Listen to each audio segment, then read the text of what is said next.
This episode was recorded on the 16th of April 2021.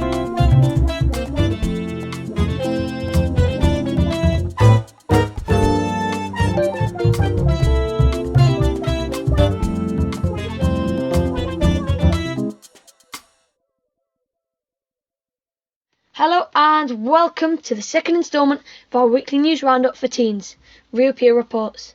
Today it's me and Oscar here, back with another episode, and we'd love to say this was our fourth episode, but it just isn't.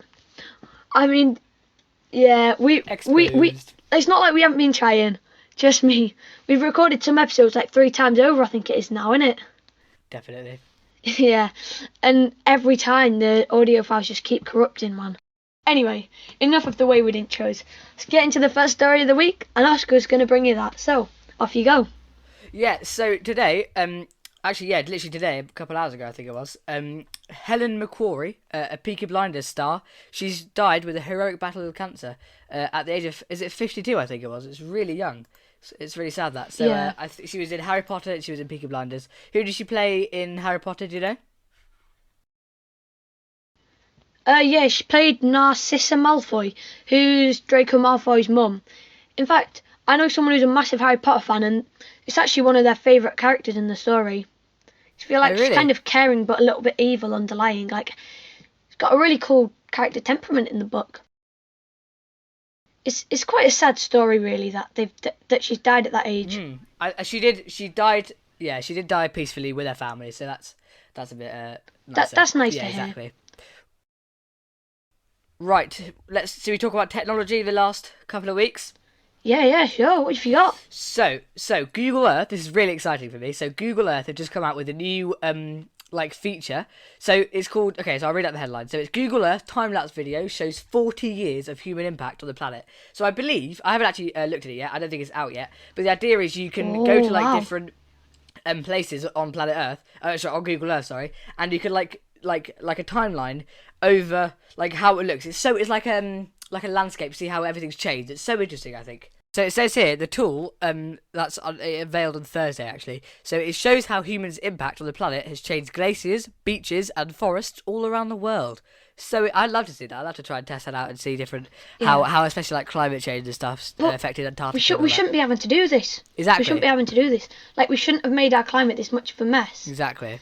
It is really tragic, and we do need to help sort things out. That's why I think me and you are going to try one day record the podcast about the whole environment stuff, aren't we? Put that on the main one. Yeah, definitely. We got a new episode. If you guys would like to see that, like the video, put in the comments, But right, should we talk about? Right, should I move on to the next story? What stories have you got for us, Finn? This is it's quite a tragic one, really. It's quite a shocking one. Now, you may have heard recently on the news about Northern Ireland. Have you? I have indeed. Yep, seen it all over. Yeah, you'll have been hearing quite a lot of stuff. But what does this mean? Like, why is this important? Why do we care if there's a couple of protests? Like, why is that so significant that it's making all the national headlines? Well, I'm going to tell you that by running you through a little bit of history to show you why this has all happened. From between 1969 to 1998, there was a period in Ireland, and it even came into the UK, known as the Troubles, right? And this happened basically because some people wanted Ireland to become one country, and other people wanted Northern Ireland to remain in the UK. Some people wanted Northern Ireland to be part of Ireland and it be one big island, right? But other people wanted Northern Ireland to remain in the UK. So there were obviously arguments over that. Also, religion came into this a bit more with Catholics and Protestants, but that's too complex. The aim of this podcast is to make things more simple. So, what happened, right, was over 3,500 people were killed because of the Troubles, with over 47,000 more injured. Both sides used many forms of attack, like shooting, hijacking, but the main one was bombing, with over 10,000 bombs being detonated in the period of the Troubles. Now, they didn't just bomb random old things, they bombed pubs, they tried to bomb, and this is twice they tried to bomb. They tried to bomb the Houses of Parliament twice, that's insane. They tried to kill the Prime Minister by bombing her hotel. They were only a couple of spaces off from that. Prime Minister at that time, in case you didn't know, was Margaret Thatcher. And if you didn't know who she was quite a controversial Prime Minister who was a Tory, and she actually caused a lot of strikes with miners and everything. They also, like, the IRA and the different groups from Ireland, they also bombed Oxford Street, which is like the biggest shopping street in the UK. They bombed Harrods, they bombed Selfridges. It was mental. Like, in days, they'd bomb like 20 to 30 bombs. They'd like set off 20 to 30 bombs a day. I think one day they set off around 45-ish bombs in one day. Like, it's horrible. But this was all brought to an end, which, as you can tell by how I've described it to be, it was a brilliant thing. It was monumental. It was a thing called the Good Friday Agreement that did it.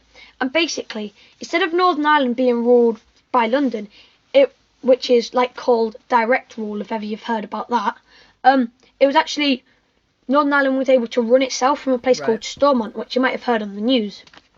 It's like basically the Houses of Parliament, but for Northern Ireland.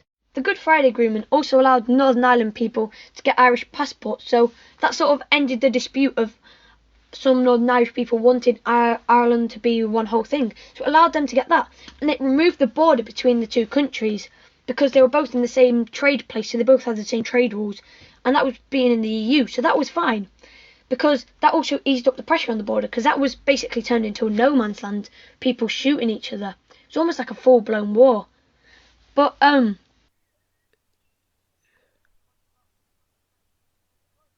basically, there's this group that are causing a lot of the trouble at the moment, called the Loyalists, right? And they were told that with Brexit, they would be treated the same as the rest of the UK. No border checks going into there, right? And they were, because like within the UK we don't have any border checks. It's just stuff coming in from Europe and going out to Europe. But what's actually happened is the government lied to them. They can't do that because basically in Northern Ireland, between Northern Ireland and Ireland, they can't shut that border and do checks there because Ireland's still in Europe, right? And goods going into Europe have to be checked, right? Because that was part of Brexit that Boris agreed. However, they still have to keep that border open because that was part of the Good Friday Agreement. They can't go back on that. So what they've now had to do is check goods going into Northern Ireland because they could go straight through to Ireland without having any checks. So that's what they've had to do now. But actually, this has caused mass chaos because it's really peed off all the Loyalists because that's not what they were promised or told or anything. And also, like, some companies have said how much it's affecting them. Like a trade company who do, like, a lot of the transporting. They're called Stenaline. I know, a bit of a weird name. But they've said, per pallet of goods, it costs between £50 and £350 more to transport them from England to Northern Ireland than it did before COVID. Not before COVID, before Brexit. I mean, it's just insane. It's like lorries having to wait 4 hours to be checked and do all the paperwork. Wow. I mean, Brexit really is a mess. Should we stop recording? Right, do you want to have a little pause and then... Now, we've got another story for you guys. Yeah, it's quite a long episode. But you may have heard, well, you will have heard probably, all the shops are reopening and so are pubs. And that happened on April the 12th. It's quite a big thing, you know. Everything's sort of reopening. We've got loads of people vaccinated and everything. And it's starting to feel like we're back to a normal now a bit more. And like this normal may actually be a normal we can last with instead of going into another lockdown. Now, what do you think about that, Oscar? I am so thrilled. It means that we can actually like record this kind of stuff in person. I've got so many projects I've been waiting to like actually do in person. So I'm glad that we can actually do it in person. It's going to be great. Yeah. I can't wait for the date when we're allowed to actually go around to each other's houses. Yeah, exactly. That would be brilliant to record. It'd be great. Yeah, it's kind of weird though because we're in a bubble at school and we're in the same classes for things, sat next to each other at times. Yeah. It's like, but we can't go around to each other's houses. But I guess rules are rules, so we got to respect them. Exactly. Ooh, yeah. But with this whole reopening thing, there's actually been some, maybe not everything reopening. Like only 40% of the pubs have reopened because a lot of them only have like 6 seats outside, and they could only have like 6 or 7 customers in at a time. Oh right. Because of the fact that they don't have much outdoor space and they're only allowed to open outdoor. Yeah. If you get what I mean. Yeah. Like, so it's not commercially viable. Like, it's not going to actually make them money because of the fact they've got to pay for people's wages and everything. Oh no. But, you know, it'll get there eventually, and I'm sure we can move on from this point, if you know what I mean. I know what you mean. Right, now we're going to move on to the final story of the week. Now, we've left this one to last because we're sure you will have heard lots about it. I mean, the whole radio was stopped for the weekend for this. The whole of Friday night's TV was stopped for this. And this is Prince Philip dying. The man who was married to the Queen. The man who was the Duke of Edinburgh. And he's done a lot of good in his life. Like, I have to admit, he's done lots of things. Like, he's done the Duke of Edinburgh Awards. My cousin did that and he loved it. It grew his confidence so much. Very nice. And I'm going to think about doing it. Like, it's such a great thing. And he's done lots of good stuff. Like, he's used his platform as someone quite powerful to do a lot of good stuff. He's used his wealth to do it. But many people have actually found that his coverage has been over the top, or like maybe too much. Right. Because it sort of like changed the whole radio for the weekend. They only played songs like quite solemn about death, and they also stopped Friday night's TV.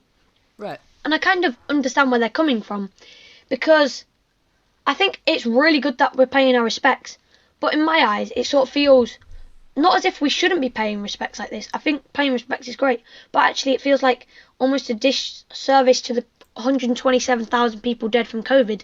Like, we've done nothing for them. Right. Yeah. You get what I mean? Yeah, I know what I mean. And together they will have done a lot more than that man, if you know what I mean. Yeah, definitely. Like, a lot of them NHS workers working on the front line in the heat of the pandemic, like when it was worse.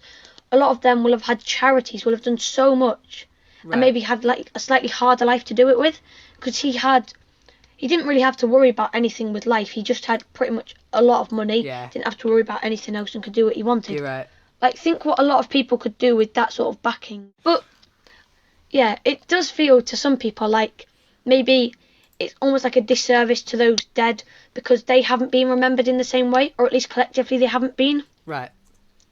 Because I think many people actually thought it might have been a nice thing if they'd have done something like that when we passed the 100,000 people dead mark.